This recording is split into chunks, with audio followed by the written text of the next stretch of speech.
73 taon na ang nakalipas, taon-taon pa rin hinaing ng mga veterano ng digmaan ang kakarampot umunong pensyon nilang natatanggap mula sa pamahalaan. Balita hatid ni Lia Manyalak del Castillo.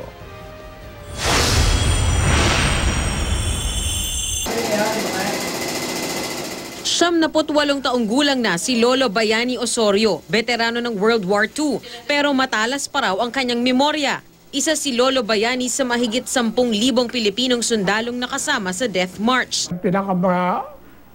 Daling alalahanin ay gutom. Ilang araw walang kain, tapos tutok-tukan pa kami ng hapon, ng basto ng hapon. Taon-taon inaalala ng gobyerno ang kabayanihan ng mga veterano. Pero para sa mga tulad ni Lolo Bayani, hindi ito sapat para ipakita ang pagpapahalaga sa kanila.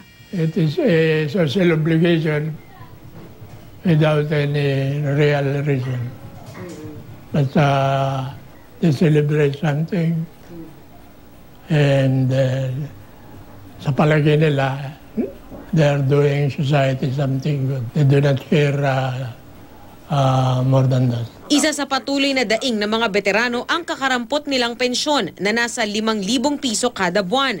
Si Lolo Martiniano, 71 taong gulang, hindi na nakakakita dahil sa katarata.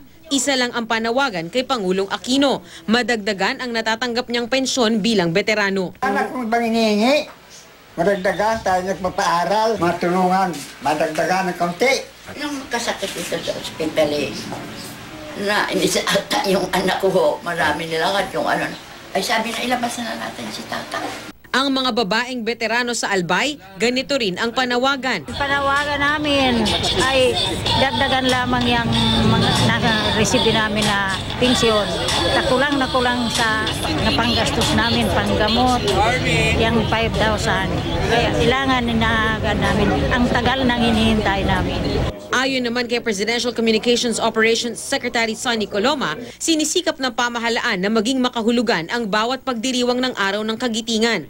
Bukas ang Philippine Veterans Affairs Office o PVAO sa mga reklamo at iba pang concern ng mga Pinoy veterans para mapaganda ang pagtanggap nila ng mga benepisyo. Ayon sa Philippine Veterans Affairs Office o PVAO, nasa mahigit 12,000 veterans ng World War II na lang ang nabubuhay. Ang pinakamatandang veterano ay nasa edad 107 na. Bukod sa mga nabubuhay na veterans ng post at pre-World War II, tumatanggap rin ng pensyon ang byuda ng sumakabilang buhay ng war veterans. Lia Manyalak del Castillo, GMA News.